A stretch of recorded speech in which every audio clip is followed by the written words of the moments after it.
The marriage of the sea nymph Thetis and the mortal king Peleus was a grand affair. It was a union blessed by the gods, a tapestry woven with joy and celebration. All the Olympians graced the event with their presence, their laughter echoing through the halls of Peleus's palace. The air vibrated with music and merriment, a testament to the power of love and the promise of a new beginning. Yet even in this idyllic setting, a storm was brewing. A single, uninvited guest cast a long shadow over the festivities. Her arrival, unheralded and unwelcome, would set in motion a chain of events that would culminate in a decade of war and unimaginable suffering. Her name was Eris, the goddess of discord, and she thrived on chaos. Her absence from the guest list was not an oversight. It was a deliberate attempt to maintain harmony. Alas, Eris was not one to be ignored. Eris, enraged by her exclusion, felt the familiar sting of resentment course through her. She was the embodiment of discord, after all, and the thought of a celebration where peace reigned was anathema to her very being. She would not be denied her due. She would make them remember her, and so she devised a plan, a wicked seed of discord that she would sow amongst the unsuspecting guests. With a cunning smile twisting her lips, she created a gift, a golden apple polished to a mirror sheen. But this was no ordinary fruit. On its side, etched in shimmering letters, were the words, "To the fairest." This simple inscription, laden with vanity and the promise of unparalleled beauty, was the weapon Eris would wield to unleash chaos upon the wedding celebration. She would watch as the gods, consumed by their own pride and ambition, tore themselves apart for the sake of a single poisoned apple. With a flick of her wrist, Eris flung the apple into the midst of the unsuspecting wedding guests, her eyes gleaming with mischief and a hint of malice, knowing the chaos she was about to unleash. It landed with a heavy thud, the sound cutting through the music and laughter like a knife, silencing the joyous celebration in an instant as if time itself had paused. All eyes turned towards the source of the commotion, their gazes drawn to the gleaming prize that lay at the center of the dance floor, curiosity and confusion etched on their faces, mingling with a sense of foreboding. A hush fell over the crowd as the inscription on the apple became clear. To the fairest, the words seemed to shimmer with an otherworldly glow, casting a spell over the onlookers. 3 goddesses, each renowned for their beauty, stepped forward, their eyes ablaze with desire and determination, each believing herself to be the rightful recipient.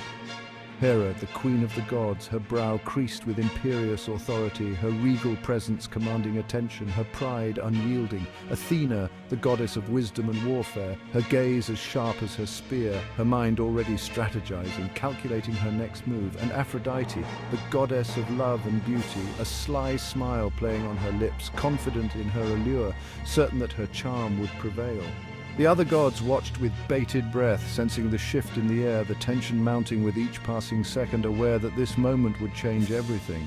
The festive atmosphere evaporated, replaced by a palpable tension that gripped everyone present, the joy of the celebration now a distant memory. The apple, a symbol of beauty and admiration, had become a poisoned chalice, a catalyst for rivalry and discord, its golden sheen now a harbinger of conflict, a spark that would ignite a legendary feud. Section 4. The Judgment of Paris. Zeus, sensing the impending conflict among the goddesses, wisely decided to remain neutral in this matter, understanding the potential chaos his involvement could bring. He would not be the one to choose between 3 goddesses, each as powerful as she was beautiful, and each determined to claim the title of the fairest, a title that could spark divine discord. Instead, he decreed that a mortal would judge this contest. A shepherd named Paris, who lived on the slopes of Mount Ida, far removed from the divine squabbles of the gods, living a life of simplicity. Now, Paris was no ordinary shepherd. He possessed a striking appearance and an air of quiet nobility, traits that set him apart from his peers. He was, in fact, a prince of Troy, abandoned in infancy due to a prophecy foretelling his role in the city's eventual downfall, a fate he was blissfully unaware of. Raised by shepherds, he knew nothing of his noble lineage or the destiny that awaited him, living a life of pastoral peace. He lived a simple life, tending his flock and finding solace in the beauty of the natural world around him, unaware of the monumental task that lay ahead. One day, Hermes, the swift-footed messenger god, arrived before Paris, bearing news of his unexpected and daunting task, a task that would change his life forever. Paris was understandably bewildered, thrust into a divine dispute he wanted no part in, yet unable to refuse the will of the gods. Yet the will of the gods was not to be defied. Their commands were absolute and unyielding, leaving Paris with no choice but to comply. He was to be the judge, the arbiter of beauty, the one whose decision would shape the destiny of goddesses and mortals alike, a role he never sought but could not escape, a decision that would echo through eternity. Section 5. The Choice. Each goddess, determined to win the golden apple, approached Paris with an offer, a bribe intended to sway his judgment. They each believed their unique gift would be the one to capture his heart and mind. Hera, regal and imposing, promised him power beyond measure. She spoke of empires and dominions, of thrones and crowns, and the endless glory that comes with them. She would make him the ruler of vast kingdoms, a king among men, his every command obeyed without question. His name would be etched in history as the greatest ruler, a legend for all time. Athena, her grey eyes filled with wisdom, offered him victory in all battles. She promised him not just strength, but unparalleled intellect and strategic insight. She would grant him unmatched strategic brilliance, making him the most feared warrior the world had ever seen. His enemies would tremble at the mere mention of his name, knowing they faced inevitable defeat. Aphrodite, however, took a different approach. She knew the power of love and beauty, and how it could sway even the strongest of hearts. With a whisper of a promise and a knowing smile, she offered him the love of the most beautiful woman in the world, Helen, wife of Menelaus, king of Sparta. Her allure was irresistible, a vision of perfection. Each bribe held its allure, a tantalizing glimpse into a different kind of future. Power, wisdom, or love, each path was tempting in its own right, each offering a unique destiny. But for Paris, the choice was clear. His heart was swayed not by power or wisdom, but by the promise of love, a love that seemed to promise eternal happiness. He was young, untested, and his heart yearned for the love of a beautiful woman. The thought of Helen's beauty consumed him, filling his dreams and waking thoughts.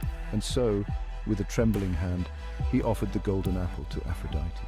His choice would set the stage for events that would echo through history, shaping the fate of nations and the course of legends. Pause 3, Section 6, The Fallout of Love. Paris, having chosen Aphrodite's gift, eloped with Helen, the most beautiful woman in the world. But the consequences of this choice were dire and far-reaching. Helen's husband, King Menelaus of Sparta, was enraged by the abduction of his wife. Fueled by vengeance and honor, he called upon all of Greece to aid him in retrieving Helen. This call to arms led to the infamous Trojan War, a conflict that would rage for 10 long years. The war brought immense loss and suffering to both sides.